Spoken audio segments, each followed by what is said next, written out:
Acentra Health is the beneficiary and family-centered care quality improvement organization, also referred to as the BFCC-QIO, for 29 states. One of the responsibilities of the BFCC-QIO is to perform hospital discharge and skilled service termination appeals for Medicare beneficiaries who feel their care is ending too soon. Hospitals provide hospital-issued notices of non-coverage, also known as HINNs, to Medicare beneficiaries with original Medicare. The focus of this video is the HINN 1, also known as the Preadmission or Admission HINN. This notice should be given to Medicare beneficiaries when the hospital is determined that the beneficiary's hospital services will not be covered by the Medicare program. The attending physician does not have to be notified before issuing the notice. The notice informs the beneficiary of his or her right to request a review of this decision. Now we are going to discuss how the HINN 1 must be delivered. Hospitals must follow the notice delivery requirements when issuing the HINN 1. The notice must be delivered in person to the beneficiary. If the beneficiary is not competent, the notice must be delivered to a representative, which may be done in person or by phone. Staff must ensure that the beneficiary or the representative understands the notice along with the rights to appeal.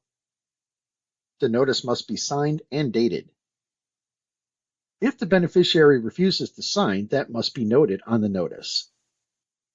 Finally, a copy of the notice must be placed in the medical record.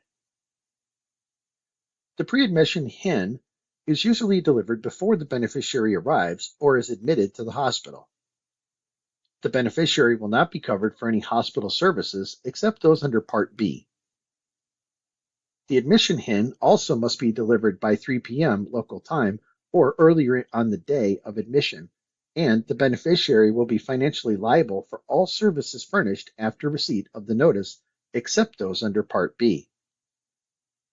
If the notice is issued after 3 p.m. local time, the beneficiary will be liable for all services furnished on the following day after receipt of the notice, except those under Part B. Let's look at the time frames for requesting a BFCC-QIO review. In pre-admission situations, if a beneficiary wants to request a review, it should be done immediately or no later than 3 calendar days after receipt of the notice. In admission situations, if a beneficiary wants to request a review, it should be done immediately or at any point during the stay.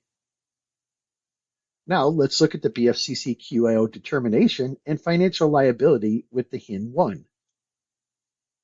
The BFCC-QIO will call the beneficiary with its formal determination of the medical necessity and appropriateness of the hospitalization. The BFCC-QIO will also send a formal letter with the same information. The determination is binding on the beneficiary, the physician, and hospital, except in the following circumstances. If the beneficiary is still an inpatient in the hospital and is dissatisfied with the determination, he or she may request a reconsideration review. There is no financial protection during the reconsideration review. If the beneficiary is no longer an inpatient in the hospital, the determination is subject to the general claims appeal process.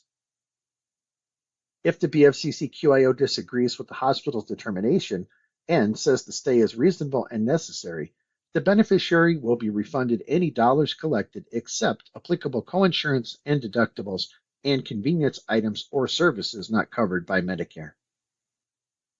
If the BFCC-QIO agrees with the hospital determination and says the stay is not reasonable and necessary, the beneficiary will be responsible for all services on the date specified by the BFCC-QIO. To download the model language for the HINN 1 or for information on how to complete it, visit the Beneficiary Notices Initiative website at www.cms.gov/BNI. If you have questions about Acentra Health or any of the content in this video, you can find our contact information on our website at www.acentraqio.com